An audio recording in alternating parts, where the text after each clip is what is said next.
Nino, on l'a fait, Aya, on l'a fait, Niska, on l'a fait. Les chichas, c'était des boîtes d'aujourd'hui. En fait, j'ai compris qu'il faut juste enjailler. Et ça a permis à énormément de personnes de faire des sons et surtout des sons club. Garder la tête sur les épaules et surtout y croire. Ne jamais s'attacher aux choses éphémères. Tu peux tout avoir aujourd'hui et demain tout perdre.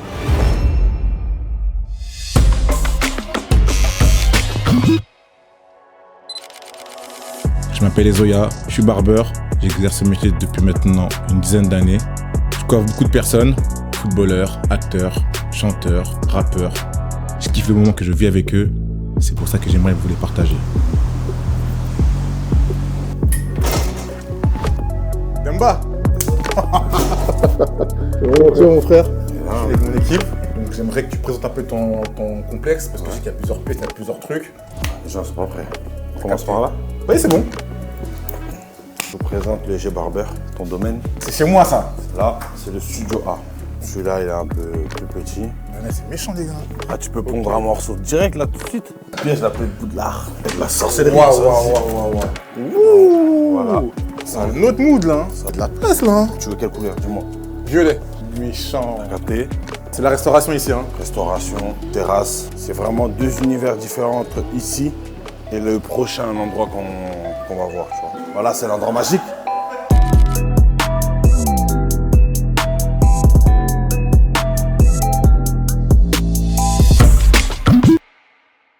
Du coup là on est où? Ah, c'est mon gros bébé là.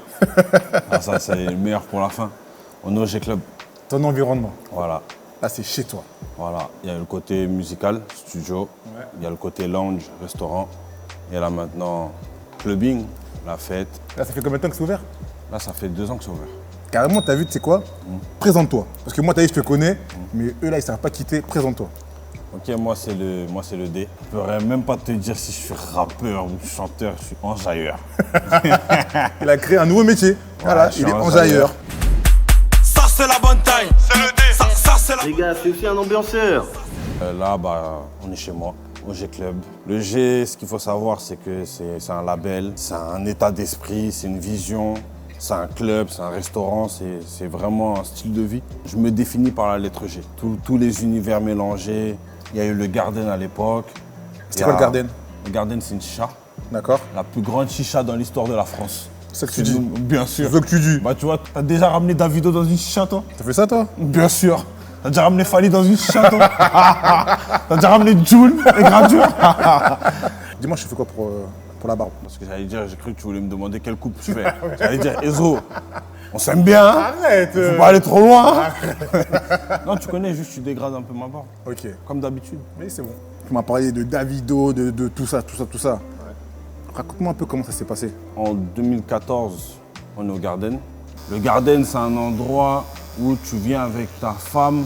Et je crois que tu allais me dire que tu viens avec ta femme et dans la semaine tu perds ta femme. Je crois que tu allais me dire ça carrément. Non, tu viens avec ta femme la semaine, tu fumes. Et le week-end, c'était des soirées, mais c'était pas des gens de notre âge. Ok. Mais il y avait une grosse soirée qui s'appelait déjà la Nocturne, où tous les dimanches, il y avait des shows. D'accord. Il y avait DJ Aïmoun, qui est l'un des meilleurs DJ de sa génération. Il fallait renouveler le truc. Ça veut dire, moi j'arrive, tu connais, tout jeune, et là je commence à faire ma propagande. Et petit à petit, les gens commencent à venir au Garden. Et là, il y a une nouvelle génération qui arrive, qui est ma génération, 94, 93. Et là, on inonde le Garden. Et petit à petit, ça prend des proportions. Et nous, on voyait loin. Ça veut dire, on commence à ramener même des artistes de notre nouvelle génération. Tu vois, par exemple, on a fait Niska à ses débuts, on a fait Aya à ses débuts. Nino, on l'a fait, Aya, on l'a fait, Niska, on l'a fait. Dadju, c'était même pas Dadju, c'était Shinsekai et on les a fait. C'est comme ça que le lien s'est créé avec les artistes. Et comment t'es tombé dans la musique? Si je te raconte l'histoire, même toi tu vas rire.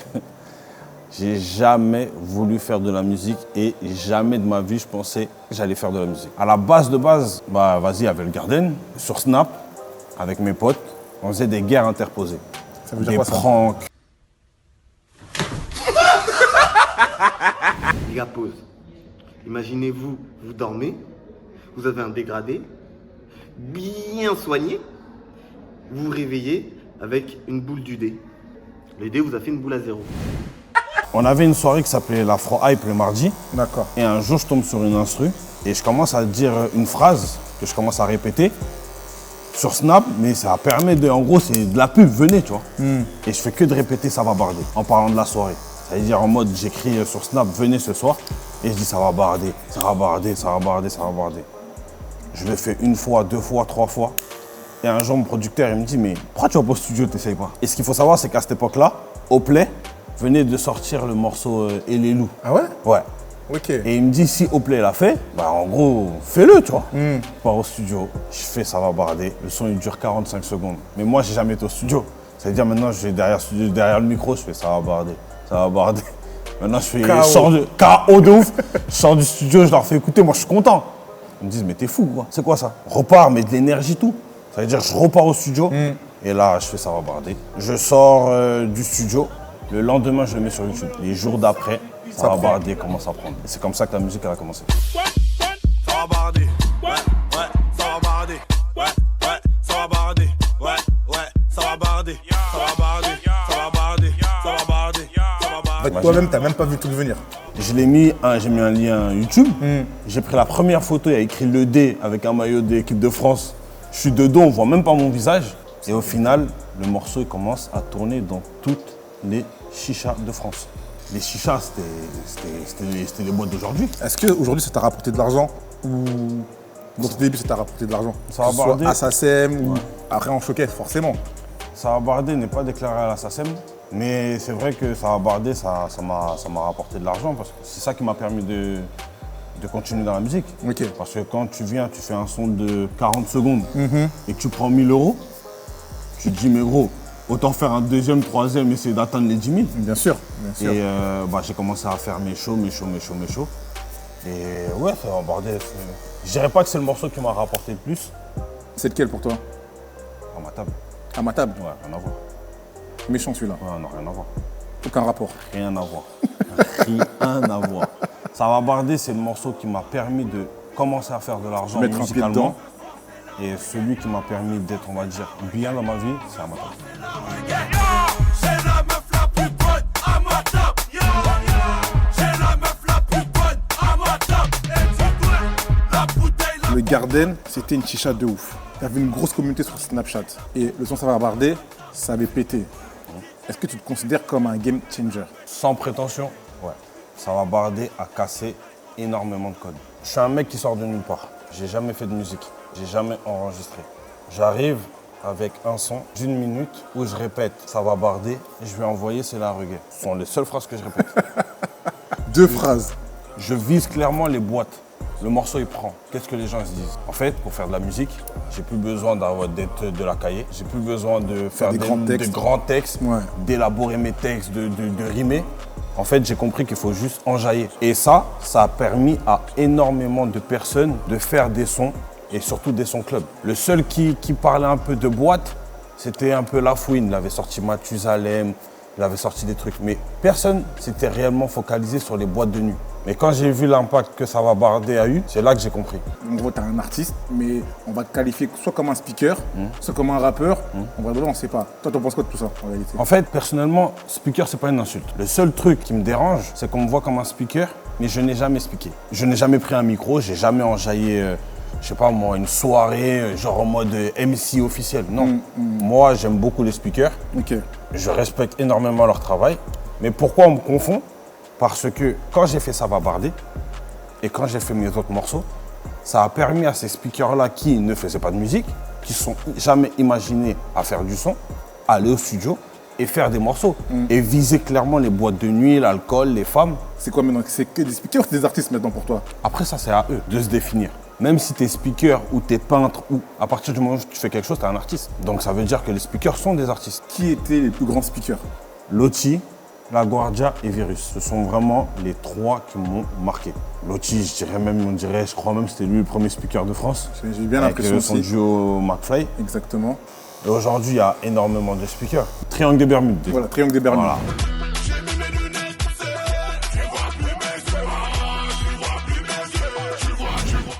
Joe, Yoshi, Cocos. Oui. Sa voix. Oui. C'est trop grave. Oh, c'est fort, c'est fort. C'est trop grave. Sur quel son t'as pris le plus de plaisir? À ma table. Non, incontestable. Ça va barder, je prends pas de plaisir. C'est vrai qu'à ma table, c'est vrai qu'il y a un À ma table, Ouais. le refrain, fort. Ouais. Il y a du couplet, ça veut dire que tu peux jouer, tu bouges, c'est long.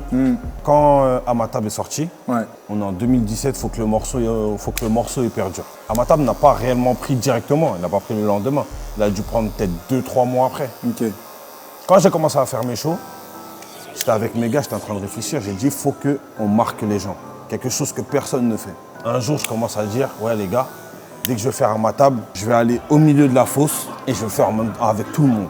On le fait 1 fois, 2 fois, 3 fois. Maintenant, les patrons, ils pètent les plombs. Les artistes, généralement, il y a toujours une distance, il y a les agents. Moi, je suis là, je vais au milieu de la fosse, qui est 200, 500, 800 personnes, je vais au milieu de la fosse. Ça a tellement marqué les patrons de boîtes de nuit, les bookers. Le morceau est sorti en 2017. D'accord. Je t'imagine que de 2017 à 2024, je tourne toujours avec Amatab. C'est folie. Quelle scène vraiment qui t'a marqué? La première, c'est première partie de MHD en Guinée. 60 000 personnes. Le sol, il tremble, mon ventre, mon estomac se rétrécit, je suis pas Tu faisais bien. son avant-première. Avant-première. Avant même que lui. Aussi, une date qui m'a marqué, c'était Zénith de Ibra Sakanka, Game Over. Pourquoi ce Zénith m'a marqué? Parce que c'était la première date où vraiment il y avait toute ma famille qui était présente. 3 jours avant le concert, j'ai plus de voix. Non, c'était pas le stress. Parce que là, maintenant, je connaissais la scène, j'étais habitué, j'étais même pressé. La veille, je suis en show en Belgique. J'essaye de chanter, je finis mon show, je crache du sang. Quand je dis plus de voix, bah, j'arrive sur scène et là, ma voix... Elle revient. Ma voix, elle vient pas, mais je joue avec le public. Je laisse le public chanter dans la vidéo.